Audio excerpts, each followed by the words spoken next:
ఇప్పుడు నా చెల్లి, నా తల్లి, అక్క, నీ పిల్లలు నిన్ను ఒక సేవకురాలిగా గుర్తించే పొజిషన్ నీకుందా?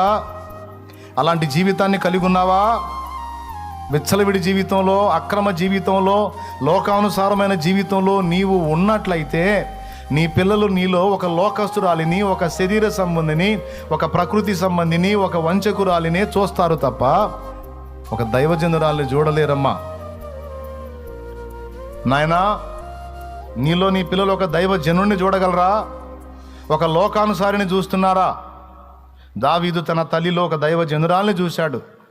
నాయనా, నువ్వు భక్తిపరుడవే, నీ బిడ్డలు నిన్ను గమనిస్తారు, నువ్వు ఒక దేవుని మనిషిగానే వారికి కనబడాలి, మర్చిపోవద్దు. నీ ఇంటి వారు నీలో ఒక దైవజనుడిని, దైవజనురాల్ని గుర్తుపట్టాలి. నీ కడుపున పుట్టిన పిల్లలే కాదు, తోడబుట్టిన వారు కానీ, నిన్ను కన్నవారు కానీ సాక్ష్యం ఇవ్వగలగాలి. నేను నా కడుపున పుట్టిన బిడ్డ సామాన్యురాలు కాదు,